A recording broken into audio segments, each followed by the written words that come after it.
I love tech. I love new innovation. Always open for people to work with people. I just think we get further, we learn more, and it's best for everyone. There's enough room for everybody. The hype is gone. It's down to practicality. So when we're looking at implementing AI into anything we do, first is what's the problem we need to solve on it first. All right. Welcome, listeners, to the podcast show Marketing for Tech. Make sure you subscribe to my YouTube channel. And to provide you with some background about who I am, what I do, my name is Olga, and I'm a founder and CEO of Big Gain. There's expert in brand management and marketing solution for tech businesses. So today I have my dear friend, Katerina Ali. And she's been joining me from Sydney, but she's been all over the place lately. But just to give you a quick information about who Katerina is. So she's the founder and CEO of Immersifi, a company in retail that's revolutionizing retail experience through personalized immersive technology. Wow, sounds already so good and interesting. Well, with her over 25 years of experience in marketing and business development, sales across various industries, she's really passionate about the future of fashion, retail, and customer engagement. Well, her expertise in emerging technologies, and this is where we met at the first time, combined with her creative approach and drives Immersifi mission to transform loyalty programs and empower both customers and sales associates. Well, this is something new for me because I heard about your experience, your recent experience, your new company, Immersifi. But just to give the listeners a quick update, we met at some events when we were part of a blockchain community. And it was like 2-3 years ago, quite a long time ago. It was over 3 years ago. It was at the CryptoCon event in the Gold Coast. That's right. And it was where we were both in marketing. And I absolutely loved your approach because you didn't approach me, and we already had sort of like interaction through LinkedIn. You didn't approach me as another marketer in the space. You approached me with the thought of collaboration rather than competition. And I remember we discussed that at the conference. And this is something I probably miss about the blockchain community. Normally, the approach is around collaboration rather than competition. Oh, very much so. I remember our first meeting as well, and because we were, especially with blockchain and everything, everyone was so new. No one was an expert. There were no experts in the field. We're all sort of learning together, still learning. And why not make both of us better? And the way to do that is collaborate. And I've actually taken that through a lot of what I do. I'm always open for people to work with people. I just think we get further, we learn more, and it's best for everyone. There's enough room for everybody. Absolutely, and I agree with you. And just to get back a little bit to what were you doing 3 years ago, and what you're doing now? It's not. I wouldn't say it's completely different, and would like to learn more. But this is the question I always ask my guests. How have you ended up being who you are right now and doing what you're doing right now? From marketing to software development, because that's just what you're doing. And tell us more. How did the transition happen? Well, it's a bit of a long one, but I'll try and make it short. Brevity is probably not my is not key for me. It's not, but it is a 2025 inspirational thing for me to do is brevity. But basically, I grew up in fashion with my mother and my grandmother in fashion and everything. And then as I got into the work world and all that, I was in tech, and I was in tech for quite some time. I saw the change that went from when Apple came in and what that change meant. And I remember I was working for Motorola at the time, and I said to them, we're going to die if we don't get emotional marketing involved in that, because that's exactly what they're doing. Oh, no, we're fine because our tech is much better than theirs. And it was at the time too. The tech was much better than Apple's, but the marketing wasn't. The marketing just killed everyone else. And then from there, I went into a lot of other different industries. And then I got into crypto, and that was really cool. I loved all of it. I was trading. I was doing all of that. I've been, investing for quite some time. But then I got into the crypto side of things. And then it was just like, hang on, what does this stuff do? Like, I love tech. I love new innovation.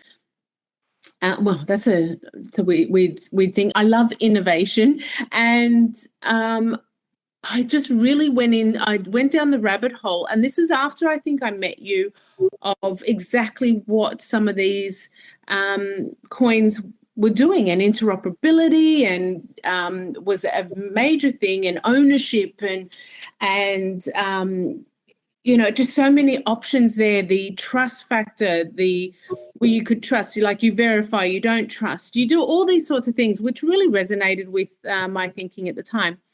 So I did have a small marketing agency in the beginning when we met, and it was the blockchain marketing agency. We had a few clients, but it was very much aimed at the startups, which, looking back now, I'm a startup and God love it, but there's no money. And so, so I felt a lot of it was working for free and really and I get very invested when I was advising them as well. So it was just, it got a lot. I'm still around for a few of them. I still advise. I'm on their boards and that sort of thing. So always love to help wherever I can. But I just felt going forward, it wasn't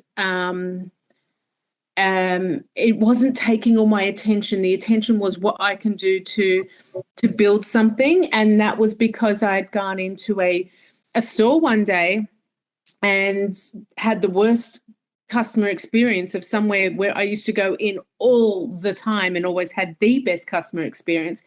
And that just became something that happens so regularly. I'm like, this needs to change, because this was after COVID. Things had changed. You just couldn't hire great sales associates at the time, unfortunately. And I'd lost all my relationships. And being in I'd always kept a little bit of fashion along the way with me, because it is, it's very much a part of who I am. But I just found something's got to change here. Something's got to change. And it all then came together of my love of tech, innovation, the marketing and consumer behavior side, and building our own software. Amazing. And, it's probably because you already been in this sort of areas around your marketing experience and your customer experience that you actually worked and provide people with, the clients, just to make sure the clients come to the company you work for, or your marketing agency, they will get the best experience they could.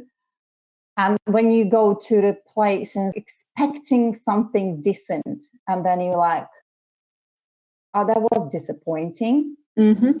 And when you get another same experience, another one on top of it, it's just like, okay, so we'll have to change something. We'll have to do. And just a quick question. Does Immersifi involve in blockchain? Yes. Do you work with this? Is it decentralized? Some of the elements of decentralization there? It's private blockchain, because what we're doing, it's decentralized. It's private blockchain. It's about the customers owning their data. So this is something we're really educating brands on, because normally a lot of the time when you're talking to brands, they go, well, who owns the data? The difference is if they have the option to release that zero-party data that, the brands will have the first party data, but to release that zero party data is up to the customer, which means they get a much better experience. So it's up to you. If you want to have the most amazing experience, then you're going to release your data. But it's not personal data. We don't want their personal data released. I don't walk into a store saying, "Hi, I'm Katerina. I live at such and such, and my date of birth is." No, they want to know what my behavior is. So we want the customer behavior out there, and so that stores can understand you as a consumer and how best to serve you. So in order to do all that, it's actually through an NFT. So it's through membership, and it is aimed the first stage of this is aimed at the VIP loyal customer. So because you can't just go and put something like this into a store and be bombarded with everyone that comes in expecting personalized experience. So you've got to gradually build it.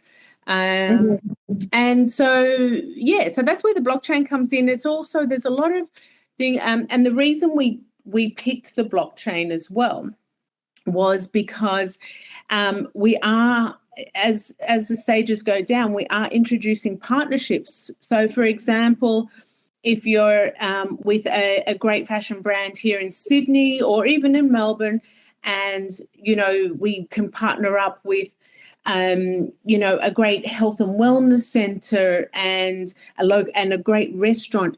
So you're a VIP member of this particular fashion brand, but you're going to get the added benefits of a little bit something extra of the partnerships. And to do that, and for that to be viable for them, we've got to share data, but not personal data, just behavioural data.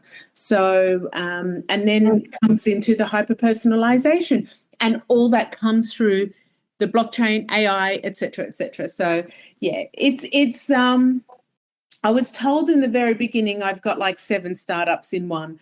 And I don't do anything by half, but I've broken it down into several stages now.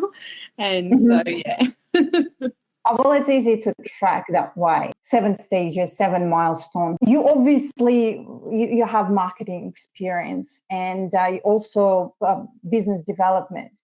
So what do you see in terms of how retail industry react to this innovative approach, I would say? Because I don't think that lots of, especially in Australia, it's a little bit slower here.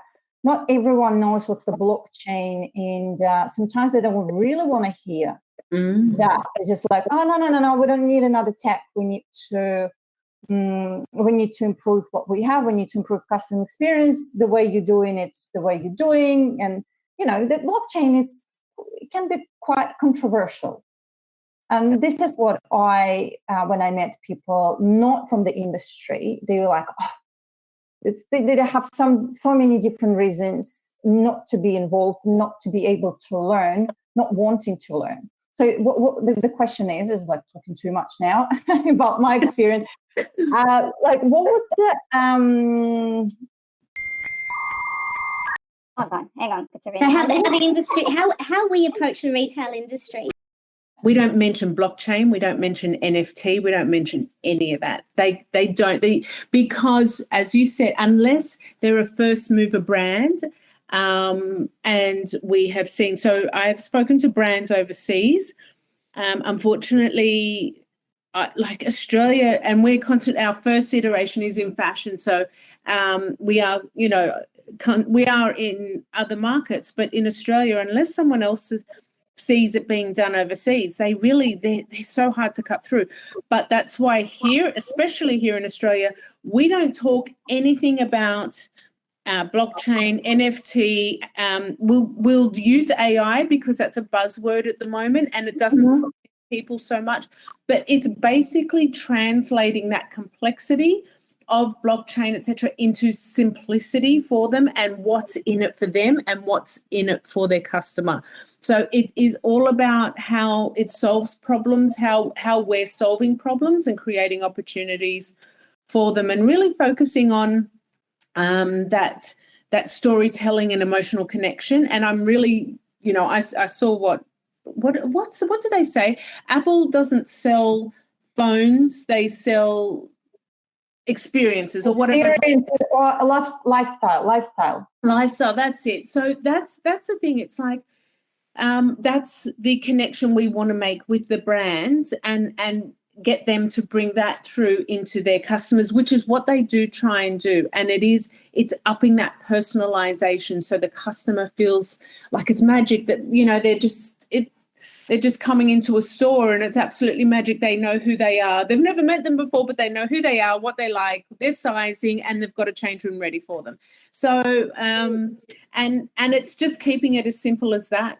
Basically, there are companies overseas that I have spoken to who are already, who are very first mover, very innovative. So you can talk the blockchain to them, and they really get it, and they know the value of that.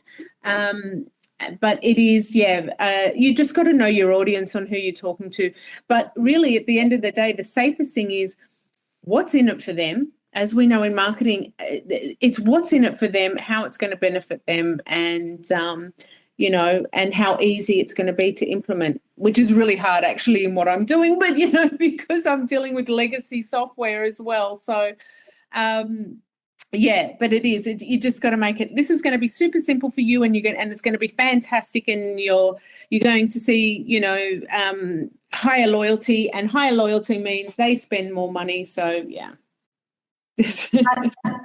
And so you said that you're working with, having conversations, working with companies overseas. Is any interest in Australia so far? We've had a couple of, we have what we call letters of intent. So that's some partnerships and some brands. But that is, you can't hold them to that. But they want absolute final product. They don't want beta testing product. They want the final thing that's done and all of that. Because right now we're just, developing the proof of concept and everything. So to keep going, with that, because we've got so much data on how it will be received and what people are thinking and what they want. And we pivoted a lot as well. But it's also the proof in the pudding, and that's we're collating all of that as well. So yeah, it's pretty exciting. But here is, I think, I know this sounds really weird, but it's a very much, and me moving to Jamaica has really shown me the difference in cultures. Now, our culture in Australia compared to the culture in the States, I need to speak to them differently.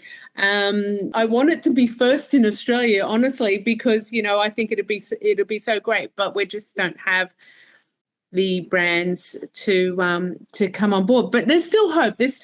You never know. That's what I noticed as well, because I've started working with the US market too. And I see the different reactions, different mindsets. Like you can't say the bad or good. It's just different mindsets. The market is smaller here, obviously, than in US. And when you talk about customer experience with the US market, with the US companies, they actually understand what it is better than anyone else in the world. Value of it. Exactly. They know the value of customer service. Yes, they came up with this. I think they started marketing, they started a customer experience, and it's been spread across the world in different countries. So this is what I found not easier, maybe. It's something that what we do, because we're both in marketing. It's still what are you doing? It's a part of a marketing customer experience. And I found they was open arms.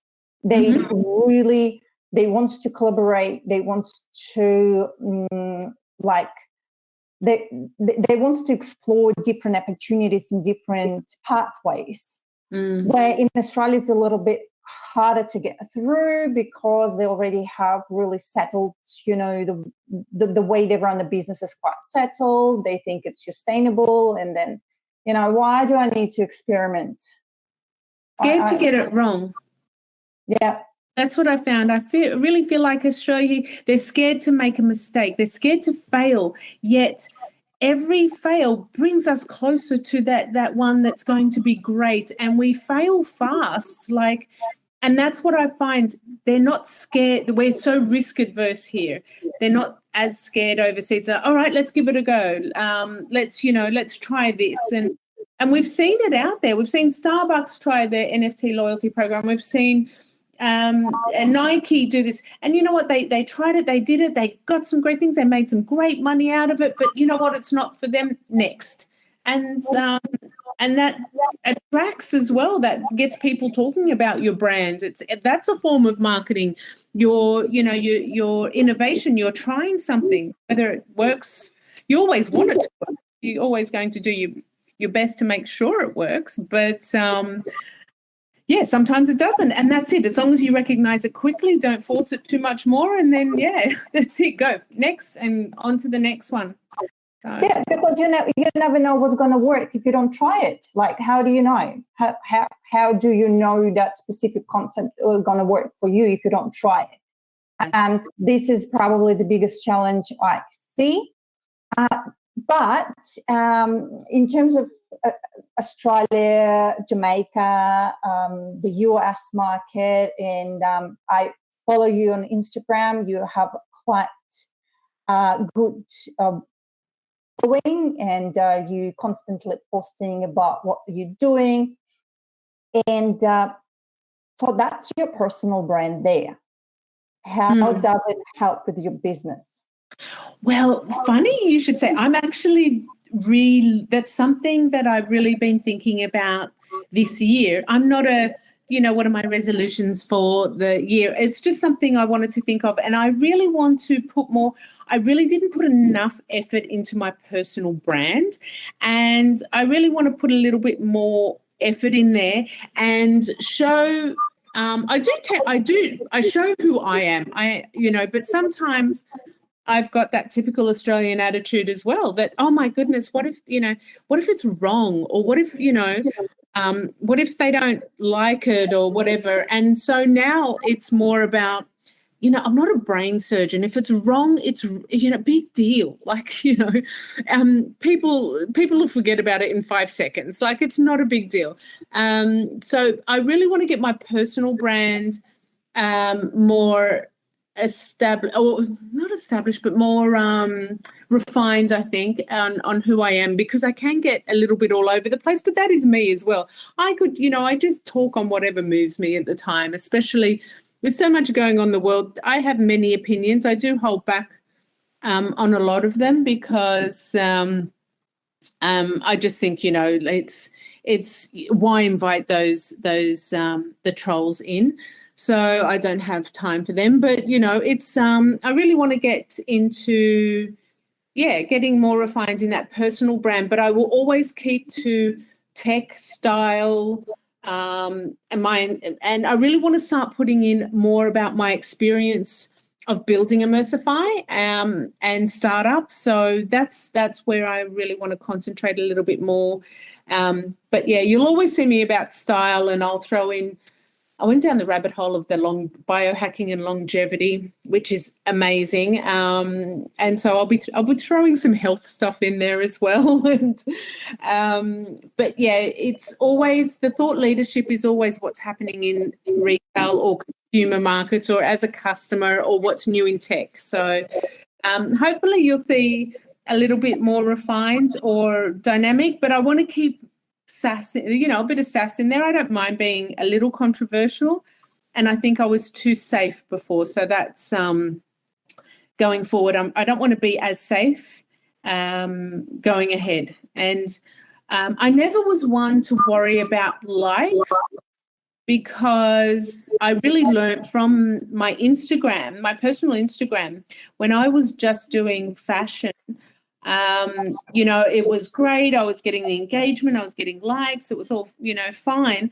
And then I got into tech and crypto more and started posting. And I lost, I don't know, 15,000 followers. I'm like, okay, that's whatever, I did work hard. Yeah. And so then it's now my personal one. I've sort of on Instagram is just it's a whatever. There is absolutely no thought into that, and that's what I want to revamp again.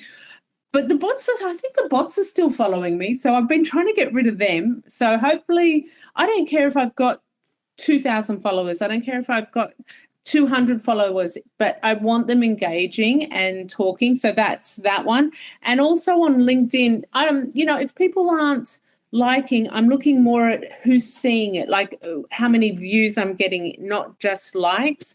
I don't worry about that. And that's something I learnt very much so from losing all those followers on Instagram. Plus, I'm more about community, and that's what I preach in Immersifi. It's about community. Audience is eyeballs, and that's fine. I'm just a flash in the pan to them. But where you have a community and they're engaged with you, that's what you want, because that's when you can have those conversations and get their ideas and get what they're really thinking about. And you get more informed and just build better products or learn new things and become more, just become better people too. I just think we should never stop learning. So I love all that. And that's where I'm going to be heading more on my personal brand this year. Oh, nice, because I actually want to see you a little bit more on LinkedIn, but I'm seriously, I'm just sitting there all the time. It's my platform, and been investing my time, my knowledge, my thoughts in this platform. Really want to see you back, because I still see it, but not as often as used to be. No, it's been horrible. We know consistency is key. Building a startup, moving countries. I had I lost my mother last year, like all this sort of thing. I'm like, consistency on LinkedIn is probably the last thing I'm thinking of right now. But we know how important that is. And that's where my focus is going to be. Not Instagram, but for my personal brand, it's going to be LinkedIn. First of all, so sorry to hear about your mother and your loss. But I hope there's something that would keep you, active, not thinking without negative place. It's your startup and your people around you. That actually will make it. It will never make it easy, but it will make it a little bit easier. Maybe at the time when you're quite active in what you're doing. So keep doing what you're doing. It's amazing, especially if you're not showcasing. For all of us, we don't really see, and that's why I have lots of questions, and that's why I really wanted to have you today on my podcast, just to see, because the last update I heard from you personally was like, oh my God, like almost a year ago, I think. That's why I didn't really know what you're doing. And, it's really hard to, first of all, travel between countries. And, the countries that are so far mentally, in the lifestyle, the location, it's really different. To stay up to date with everything happening in the industry, so you probably need to get involved in some networking. So how is that happening for you, being between countries? Do you find good activities to go and do network? Well, that was a focus of mine when I first moved countries, was get into a shared workspace and start meeting people from there. Now, Jamaica, it's hard. There's a very small innovative tech group there. I'm still finding them, but what I found, being the time zone, because it's the same time zone as Miami and New York, a lot of it's online networking and online groups and that sort of thing. Different here in Australia, how we have, our AusDefi and all those, networking groups. But I am on the board of Calico, which is all about women the top 100 women in Australia in Web3. So that keeps me connected here as well with all of the groups there. And then, it's more online, which is lonely too. Like, we're so connected these days, but we're so lonely. But at least in Jamaica, they are hilarious. I like the Jamaican people are the best at everything. Just ask them. and I love it. And they're so creative and so amazing. So I get a lot of inspiration from them as well, or confidence, I would say, from them to believe more in myself. Because sometimes, as Aussies, we're self-deprecating and we do, we'll go, but I'm so hopeless at that. Well, you will never hear anyone overseas there talking like that. No, I'm the best. I'm like, dude, you just learnt it 5 minutes ago. And I love that. We can all take a bit of that. So it was getting in, and because networking is probably my number one superpower. So I've been able to connect people. So one group I was able to connect one of the girls from Africa into, one of our people here in Australia, and they were talking. It was more legal and that sort of thing in blockchain. And then she in turn introduced me to a retail person in Africa. So it's still all there, and it's still the number one thing. I was in LA with Tori Archibald a few months ago, and one of Tori's key things in building businesses, and that is, she calls it 3 coffee dates a week, and so online coffee dates, and that's purely, and I've got my 3 lists of people I know, people I want to get to know, and people way out of my circle. So it's that's interesting, and that's really good to try and keep up with. But and that's my networking there as well. So you can't let anything stop you. Oh, yeah. And what do you think it's your main challenge at the moment? Like, not just in terms of networking, in terms of traveling, just in general, what do you see was your main challenge? Whether it's marketing, whether it's connected to right people, keep building. It's the biggest challenge right now is not enough hours in the day, because I actually one of the co-founders is about to drop another baby, and I'm like, I can't wait. And then I'm like, oh no, I haven't got her for a few months. So I'm trying to take everything on, which affects the marketing, because she was an integral part of that. So as we know, consistency in marketing, and our marketing is very B2B. So it's more that email and direct messaging to brands is where we've focused a lot. And account-based. Is it account-based marketing? This is what you're doing, Yeah, and so then, and then also, just that all thought leadership newsletters, etc., and keeping that. We started our Substack newsletter last year, so we're sort of keeping up with that. But again, when you're in a startup, this is something to think of going forward. If one, as Steph is about to have another baby, like, I would never expect her to be writing,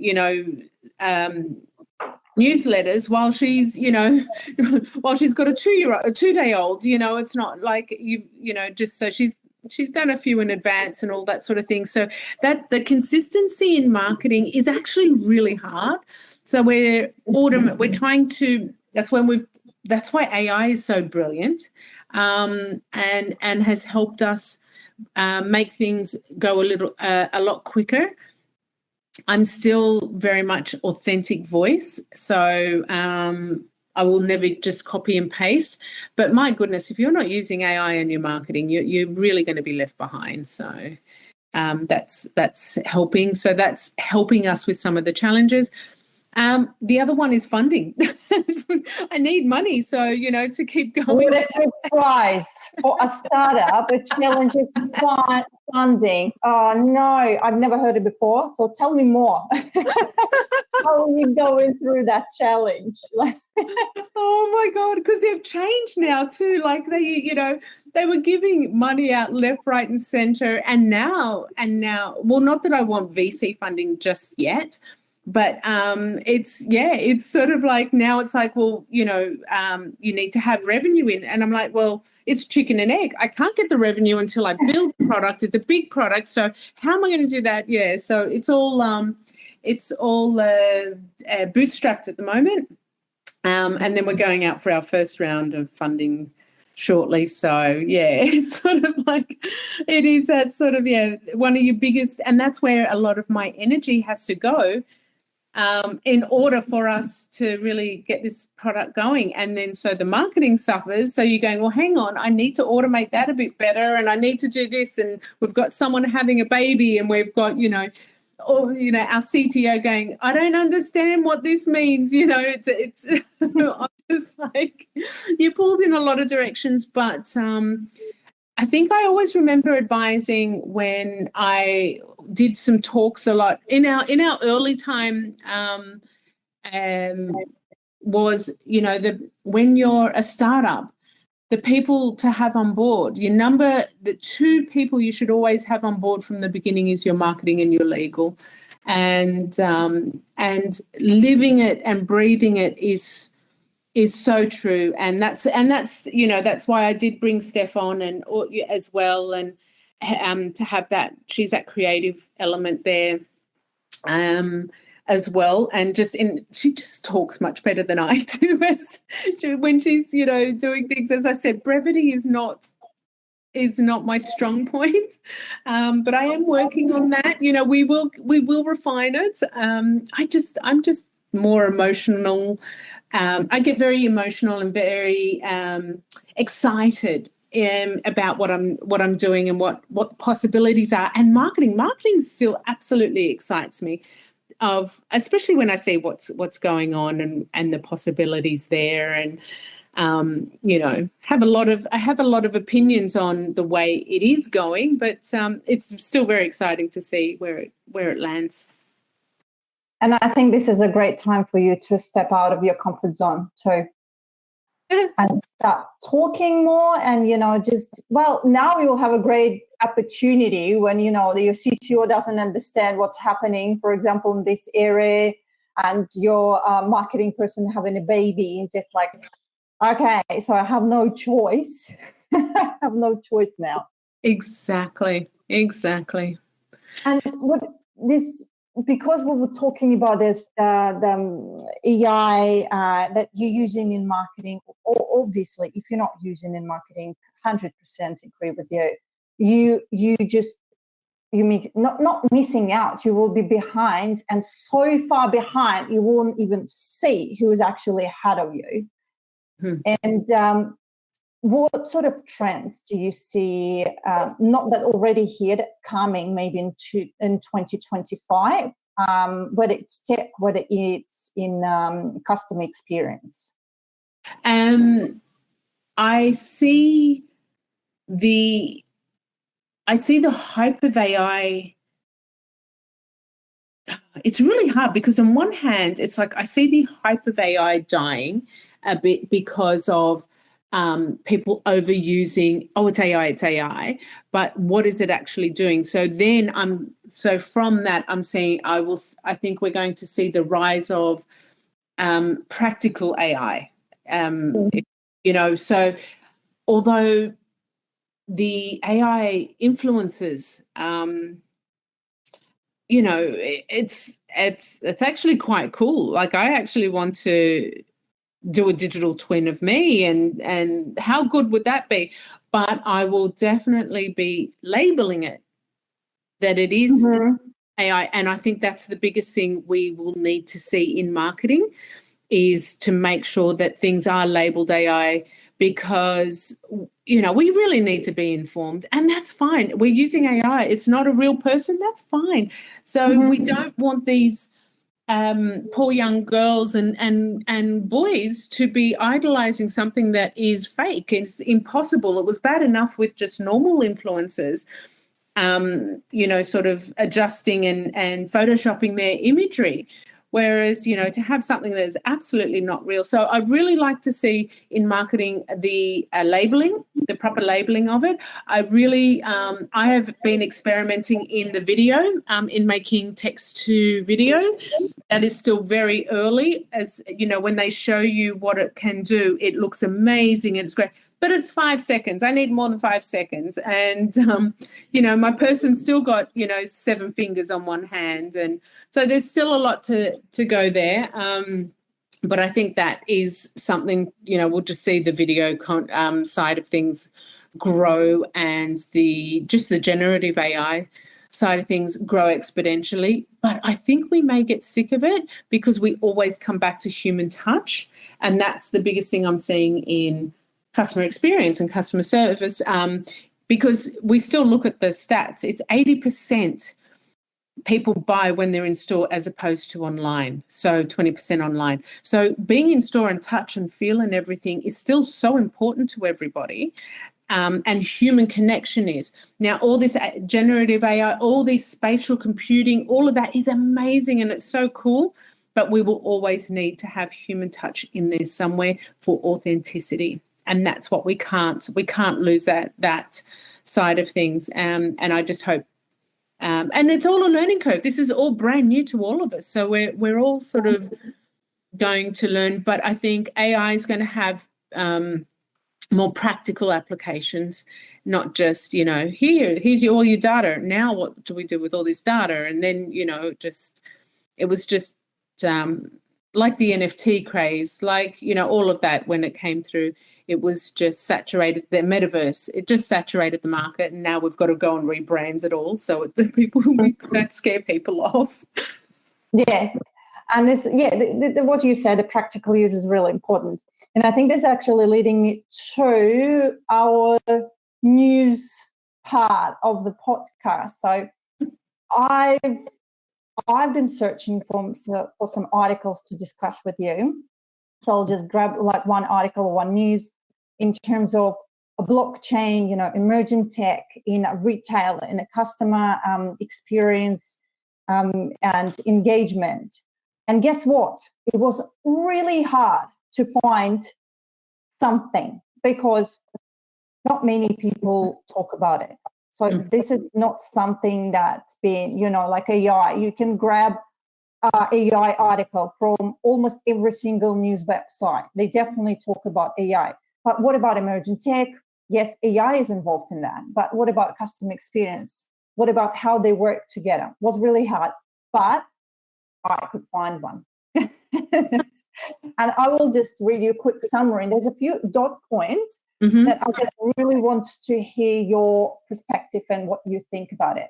So this is the article from the Capgemini. The title was that 71% of consumers want generative AI integrated in their shopping experiences. And there's a few highlights and findings from the Capgemini research. So that's actually research. First one, generative AI is increasingly popular in shopping, with 71% of consumers are desiring its integration into their purchasing experience. So when you talk to retails, what do you think about AI? Because you said AI is actually trendy words that not going to scare them away. But what do you think about integrating that in their shopping experience, whether it's online, whether it's maybe in store? I think apart from I think the biggest generative AI in-store experience is the virtual try-on, which I have. It's very two minds about that because it's what's it really giving me at the end of the day? It's not giving me a true fit. It's not giving me, a fabric fall. It's not giving me any of that. But what it does do is give me an idea of what it's like. So I think that would be. I think that's perfect for swimwear, honestly, because none of us want to go in and try our swimming costumes on. We just like to see it quickly, I also have I think the Gen AI side of things in store or for customer experience is really great if we can include sustainability information in there, because unfortunately for fashion and it's moved down the totem pole, to be honest. It's not their first and foremost. And because especially now greenwashing has been brought to the forefront, I think if they can go, okay, well, this cotton is sustainably sourced and that sort of thing, and you can have these codes or whatever it might be on the garments, and it brings it up and shows how it's sourced and bring that sustainability side. I think that would be really good. But they're also looking at the Gen X crowd. Are the the Gen Z crowd, are they the ones that are spending? Is that who we are really looking at? That's a branding exercise, I think, for them. So that's why Gen AI, I think the 71% would love it, because it's more about branding. But when you want spending and consumer, I think you're still on Gen X and millennials. So. Agree. If it's not that I'm in really retail, but I still do my shopping and I still see, what's happening there. Yeah, cool. we want that smooth offline to online experience. So we're actually incorporating a body scan and everything. So your body will be scanned. It's done to the brand's measurements, so you will know exactly how that fit is. So, and that's when more generative AI will come into it, if we can get better at it. Okay, that's cool. So that's another finding from what you mentioned, Gen Z. Gen Z and millennials are driving the trend towards hyper-personalization and seamless digital experiences. That's what we actually said. You still agree with that? Yeah, they're driving it. They're not the spenders. Or millennials maybe, but they are driving it, and that's where you have to look at your future, because whatever you implement now is going to be for future as well. And they do want hyper personalization. They've grown up in the tech, having tech at their fingertips the whole time.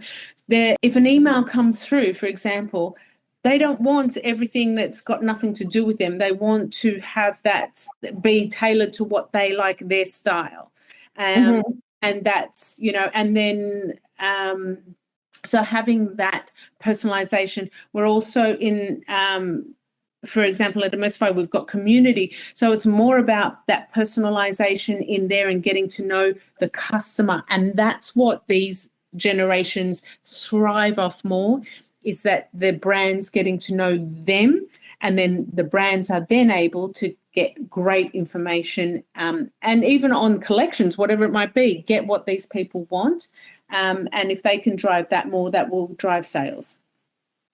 Great. And there's another one that's a little bit more, the sustainability that you mentioned, mumbled.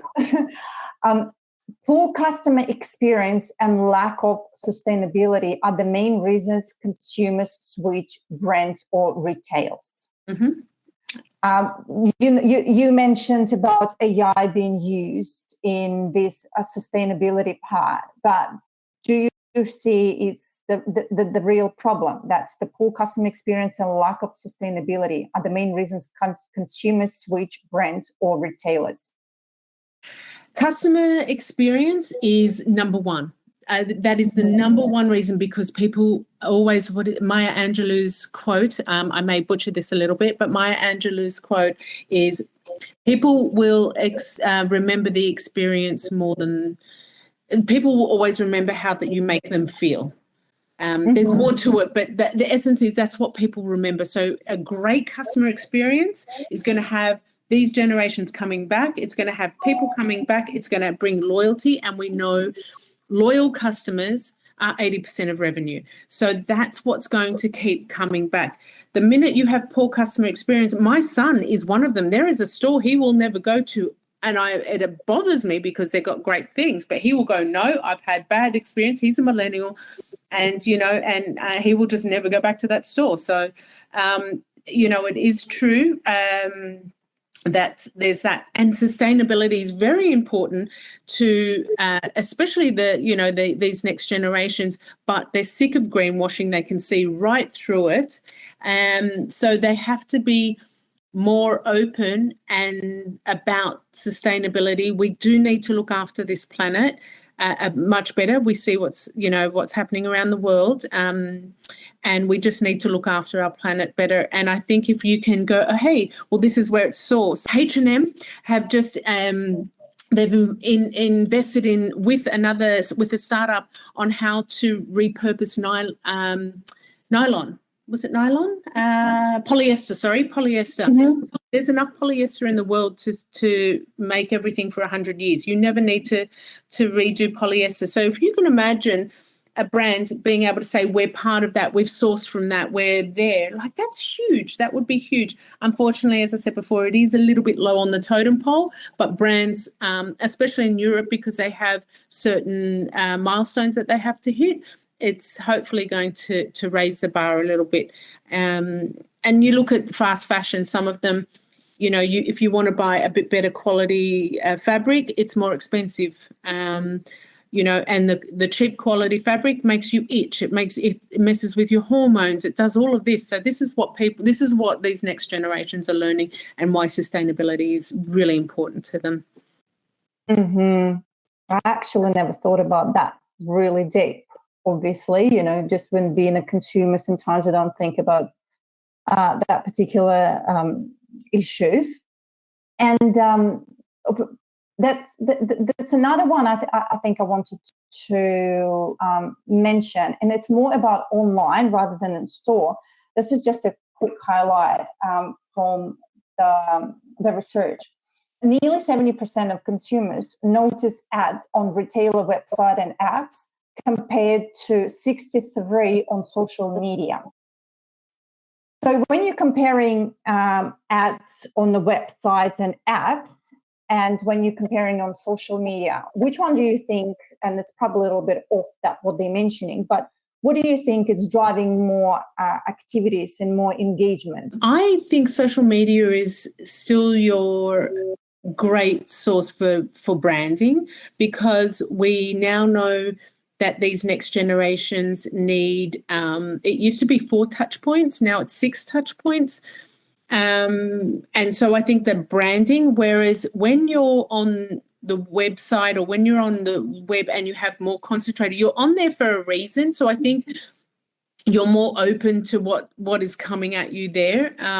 But in social media, the ads on there, I can count in the last year, probably once I've gone in and bought from an ad on Instagram. Never bought from TikTok. I may have looked.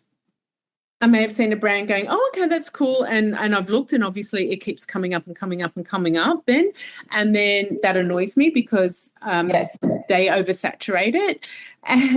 Whereas if I'm on a website or something like that, and that's what I'm focused on looking at, and there's some other options coming through or whatever it might be, then that's got my focus. So I think that's got a better click-through rate and a better return rate than just pure social media ads. Yes. Well, and I think this is, I'm a millennial, and for me, this is how it works. I don't really buy from social media. For me, it's still being old school, traditional shopping. Even if it's online, you still go to the website.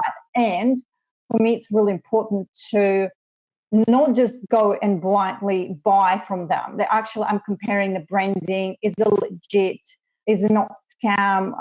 How does the payment system looks on the website? How the website looks like? It is just so many different things that I check before I send my $20 to them. No, I hear you. I want that, lemon squeezer. But I think so. As I think I said in the beginning of our chat, 80% of consumers still buy in store, but their research is all done online. So they're informed before they get in store. They're not, I want to bring back, shopping is our cardio and shopping is our therapy. My goodness, I used to have some great therapy sessions in, some of these stores that I used to get to know these girls. And so, people still want to touch and feel, but all the research, and I'm talking fashion, so it's a little bit different because you've got fit and fall and quality of fabric and everything. But product wise, anything else, I do tend to buy online unless I want to touch and feel. I do buy online, but I've done all that research online.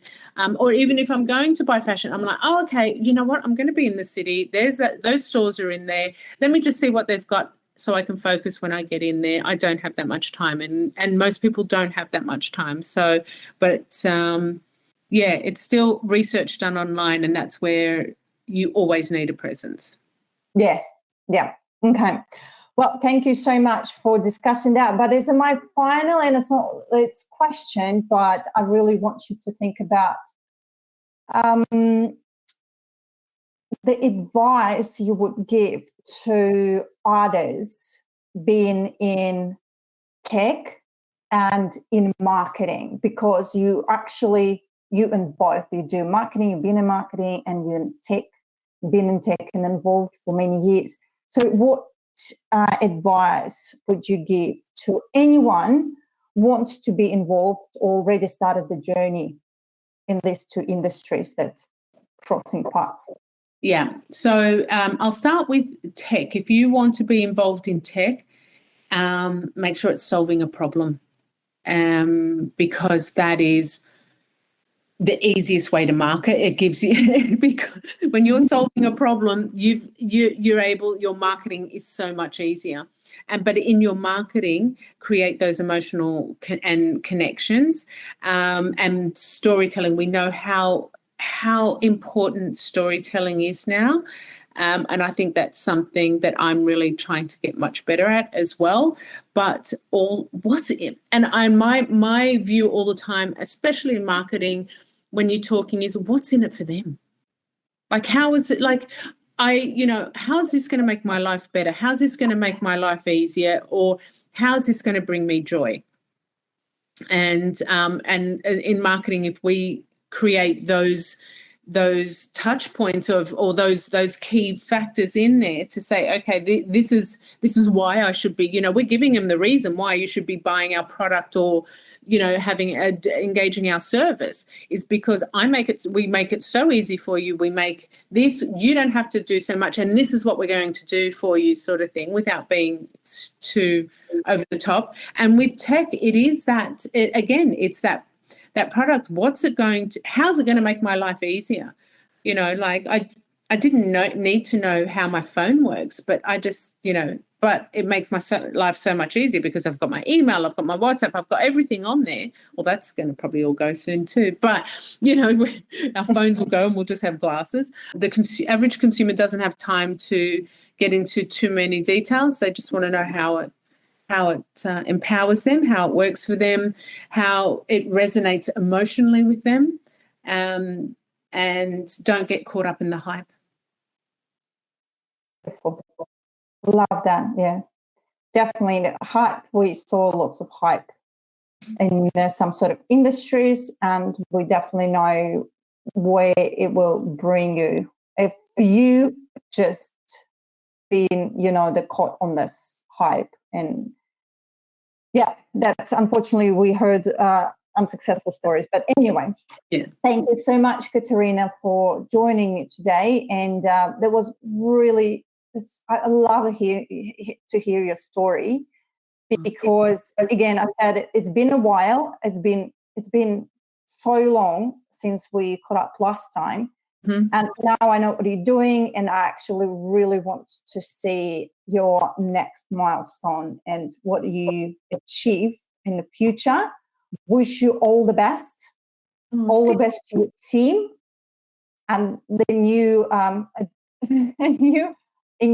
young members. Yes, yes, yeah. We'll get them working soon. Don't you worry. And it's been such a pleasure, Olga. I always love chatting to you. Oh, beautiful. Thank you so much. And enjoy Jamaica. Well, I believe it's such a vibe. I've never been there, but I think it's such a vibe. Is the whole vibe. And anyone listening, if you're in Jamaica, if you're coming to Jamaica, please reach out. I'd love to connect. So, yeah. Or if you know anyone in Jamaica.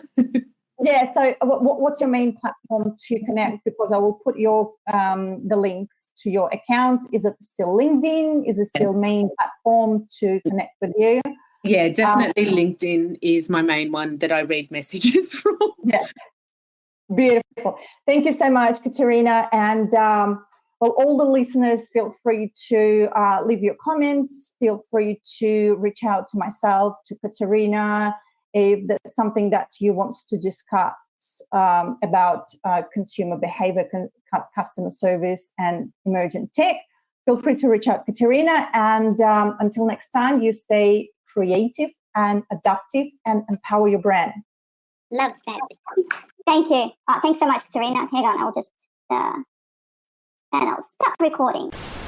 When I was in LA, I attended LA Tech Week, and one of the biggest feedbacks from these people that have been in the innovative tech circle for 10, 15 years, their biggest thing was it's coming down to practicality. The hype is gone. It's down to practicality. So when we're looking at implementing AI into anything we do, first is what's the problem we need to solve on it first. So just getting back to basics and being practical. That was the biggest theme I found throughout the whole LA Tech Week.